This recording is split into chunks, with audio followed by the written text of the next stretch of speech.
कंधा प बोझ उठैलन, अंगुली धके चले सिखैलन।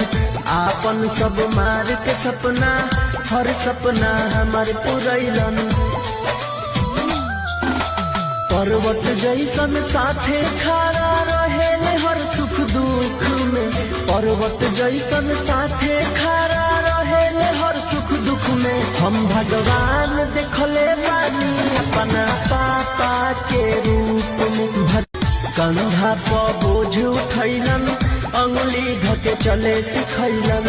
आपन सब मार के सपना, हर सपना हमार पुरैलन।